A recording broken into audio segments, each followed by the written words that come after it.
Hello everyone, SatisfiedBeard here, and we're bringing another RuneStrike video. Again, this is our free-to-play account stuff, but we are on the main account because we're going to be talking about combos and synergies in the game, because that topic was brought up by Nick in last week's comment section.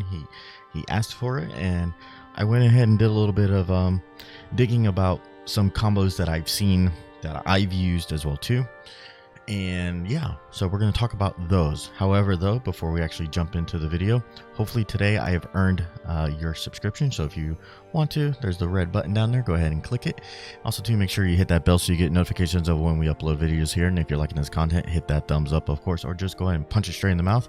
Whatever you totally feel like doing, it's up to you. And last but certainly not least, if you have any questions for me, go ahead and leave it down in the comment section below.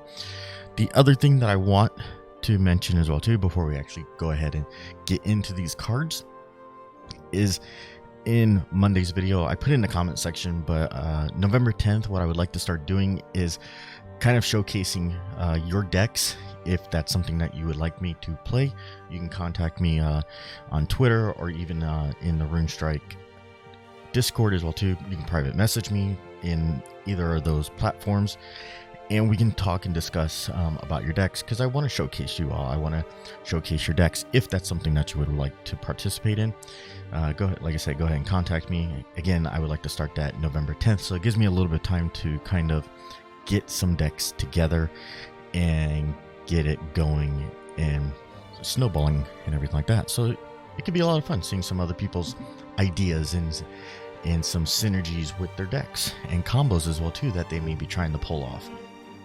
So, as we said, we're going to be talking about combos and synergies in this video. So let's go jump into our card collection here.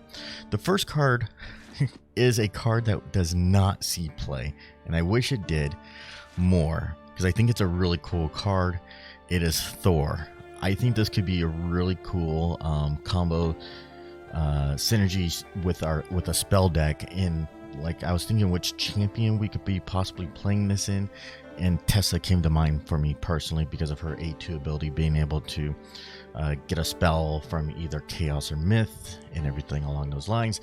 However, this is just so late in the game that he just does not see play. Like, his stats are okay as well too for a 9 attack, 7 health. I mean, he can take a couple of hits, but also too, again, he's at 9. So at this point in the game, we're so far into the game that what he does is very minimal, and he just doesn't see play.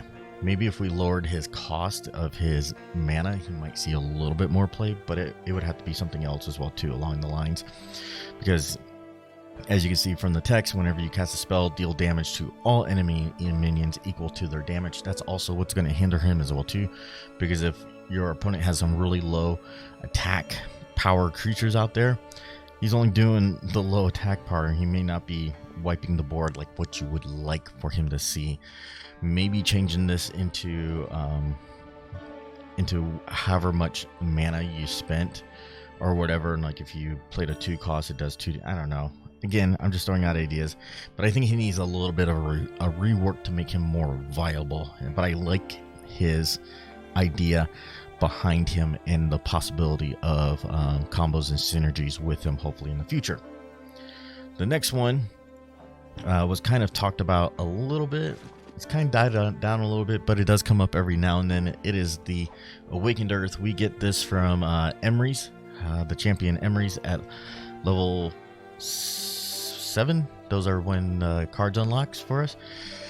So you might be thinking of what the combo is. This combo is pretty huge in a sense. This card has trample, so we're doing breakthrough damage in a sense, and we're reducing all the cost of all nature runes in our hand in our deck by 2.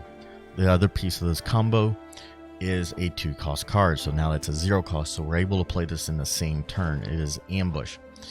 Ambush gives our friendly minion Blitz and Lethal. So Lethal is doing double damage to the minion, so basically you're doing 20 points of damage right there.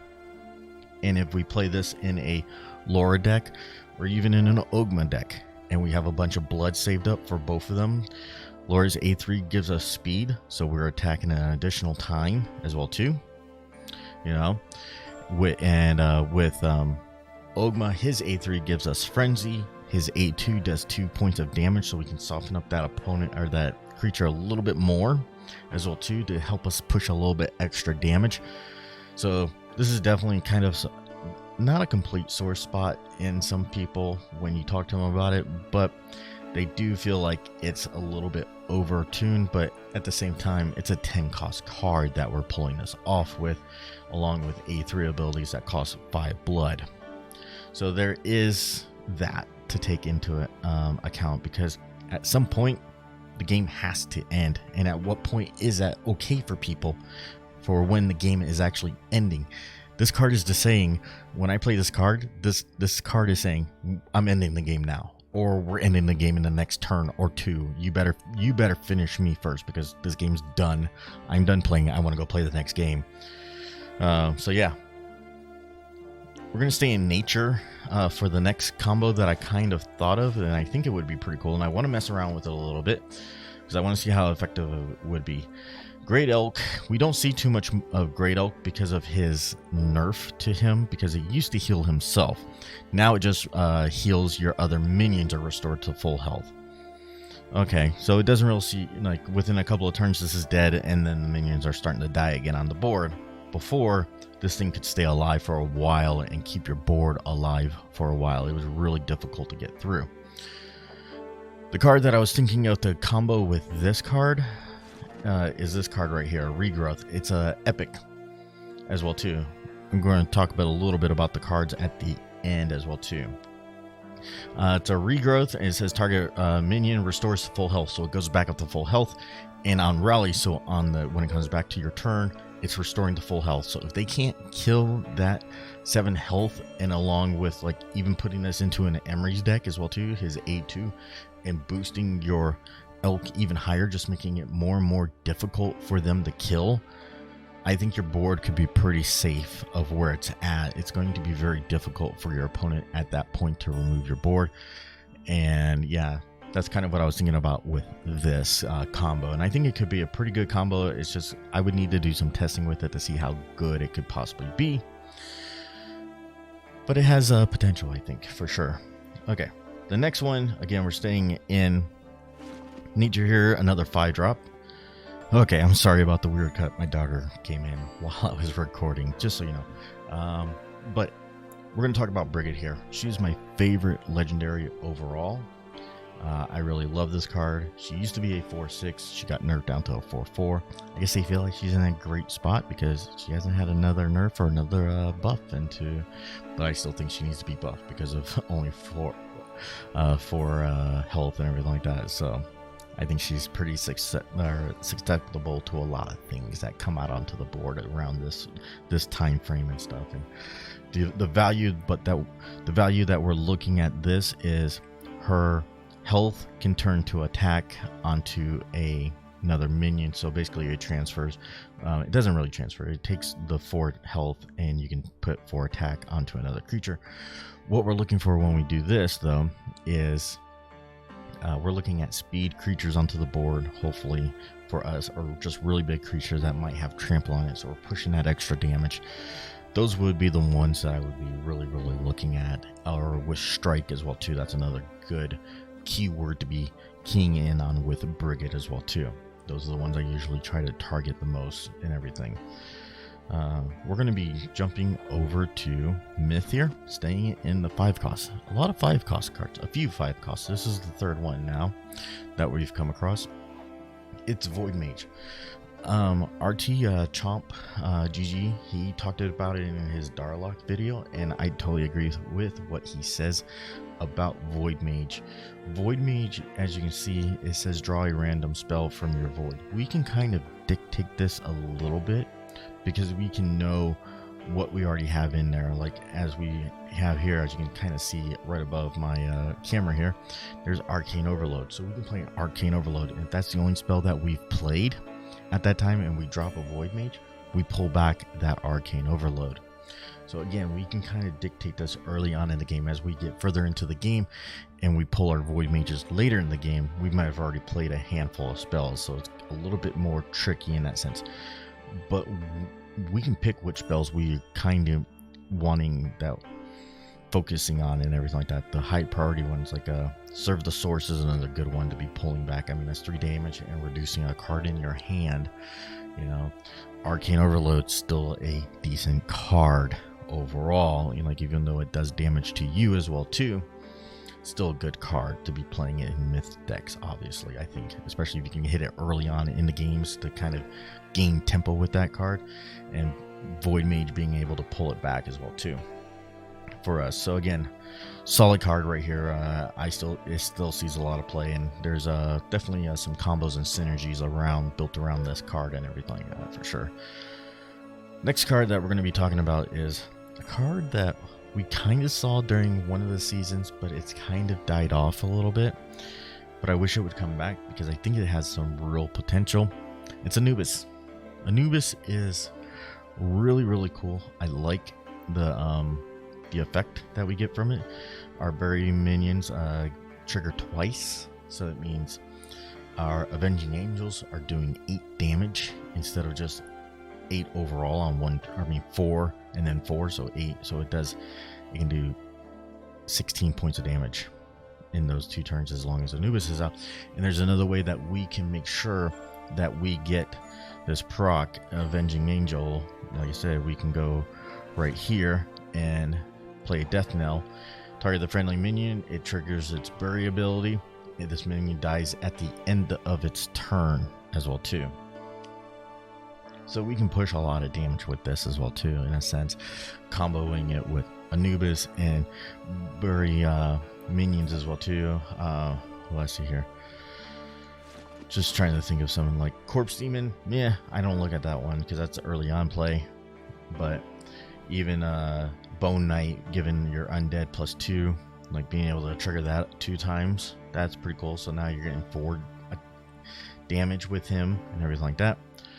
So there's potential there. Plague Lord doing 6 points of damage to all minions except for undead and demons instead. So that's, I mean, you can turn it into 12 points technically, or well, just 6 points because he doesn't have Resurrect, unless you put a Resurrect on him, I should say.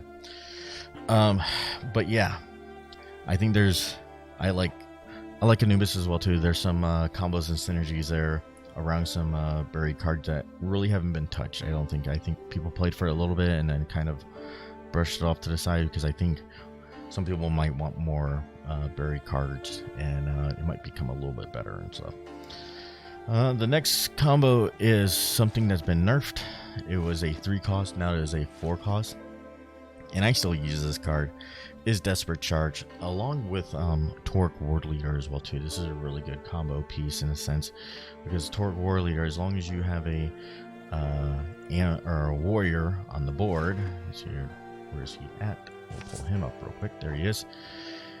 As long as you got a warrior on the board that gains Blitz and Strike, your other minions gain +1 attack. So now we're pushing an extra 5 points of damage per those minions. However, we have to remember at the end of our turn, all these minions are only going to have 1 health. So basically, I use this as I'm going to push a bunch of damage really, really fast, really, really quick, and hopefully I can kill you this turn. That's kind of the goal of this plan.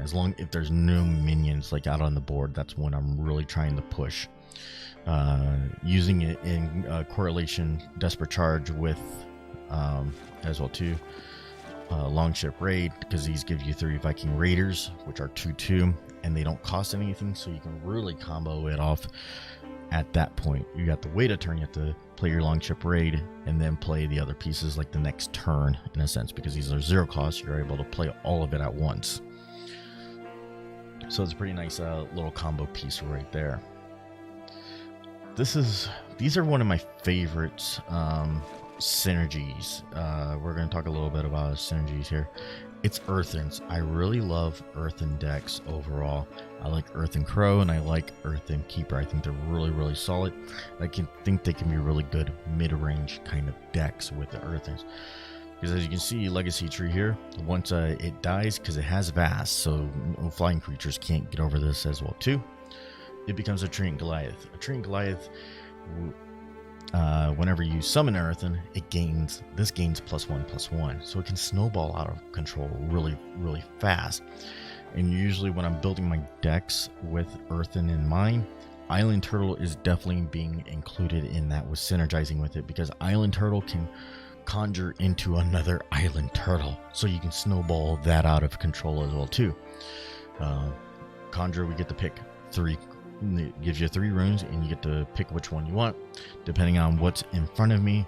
Again, if I see an Island Turtle and I'm able to play it again, I'm picking Island Turtle, and it does reduce its cost by 1. So if we play this on turn 7, we hit an Island Turtle, boom, one of our treants already gained +1/+1. We have another Island Turtle. Wherever we play it again, that's +2/+2 worth of stats within on a turn 7 play for one creature. Depending on how many Treant Goliaths you have out there already, it could really be a good set of stats for you as well too. I like also to Hyperia as well too. That's another champion because of her A2 ability. Really solid as well too, to kind of go an earthen kind of deck as well too with her. When I play Crow and I have legacy trees, I will most likely tech in Dark Sacrifice as well too, because we're able to target a friendly minion and destroy it. We gain 2 extra blood, so we're able to set up like our A1 ability as well too at the same time as we're killing off a Treant Goliath. And if we have this on curve on turn 4 with the Dark Sacrifice in hand already, we have a turn 6 card out on the board on turn 4. We're already ahead of our opponent by a bunch. So again, that's some synergies and a combo piece in a sense as well too, what I like to play personally. So if you see me playing a Crow deck, you can most likely might bet on that I have this in there, maybe, especially if you start seeing some earthens come out. Okay, the next 2 cards that we're going to talk about are cards that are being talked about a lot in the Discord. One of the cards is our newest card, and it's going to get a change, Cave Raider. This card is troublesome to some people, and I'm not 100% sure. Like, I've seen it some. Like, I understand locking down lanes is not fun for people, and people are thinking one thing or another thing about it, but changes are coming for it. But what people are doing though with it right now for kind of a combo is, since this is neutral, so this can be played in any deck, so like a Sakara deck, think about it this way, with, because she's Order and Myth, so we can play Retreat and Dimensional Rift with it as well too.